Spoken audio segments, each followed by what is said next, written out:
When I think of Barbara Jordan, I think of a modern day hero. Barbara Jordan is the essence of change. Determination, perseverance. I see her someone who, how can I say this tactfully, wasn't much of a BSer. She's very much a straight talker. Courage, strength, sense of humor. I would say dedication, servant leadership, wisdom. Powerful, inspirational. She was a spectacular orator. She knew how to get her point across without ruffling too many feathers, but she didn't have a problem with ruffling your feathers. Barbara Jordan makes me want to give myself to my country because that's what she did.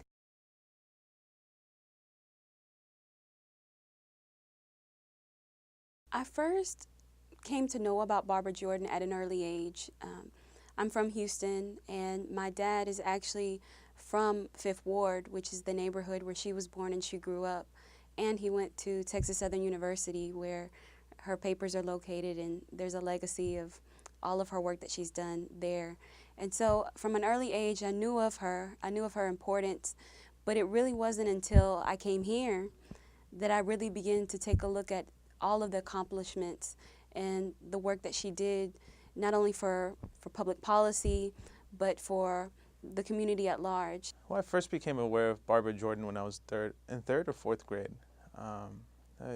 History books, Texas history. And of course, you know her as, a politician, a congresswoman.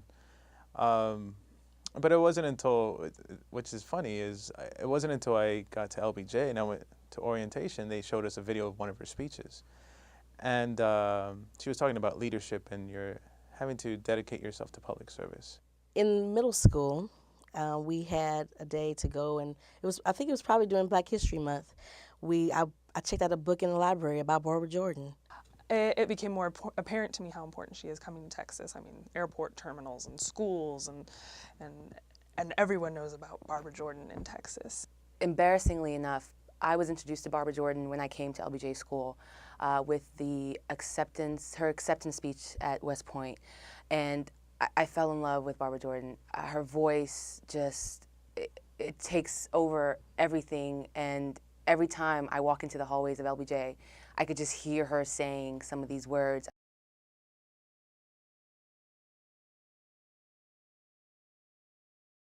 The Barbara Jordan Forum is important for the school because it gives us an opportunity to discuss policy that is currently affecting us. I mean, at this moment, it can be any type of policy, whether it's health care to education.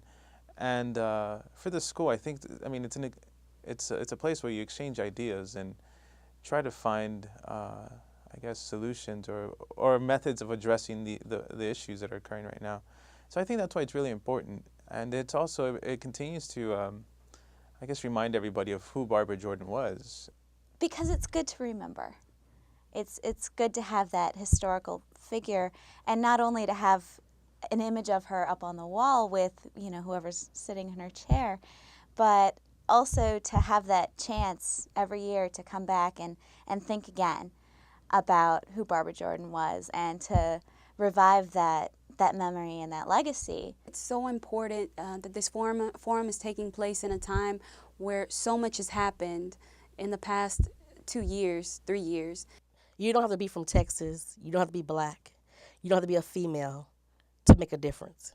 Anyone can make a difference. And that's the part I really liked about Barbara Jordan, was the fact that she didn't colorize it. She didn't make it my people. I'm taking care of my people and only my people. It was about America. She said she was an American, not just a Black American, but American.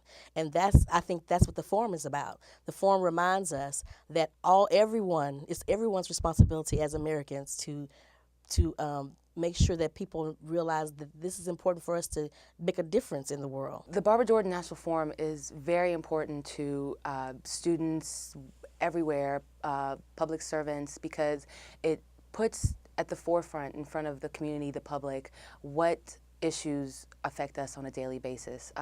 The theme, America's Good as Its Promise, was actually quoted by Barack Obama when he was unofficially announced the president. And ever since then, I hear it almost from everybody, from the NAACP to women's groups to churches. Everybody speaks of that specific quote.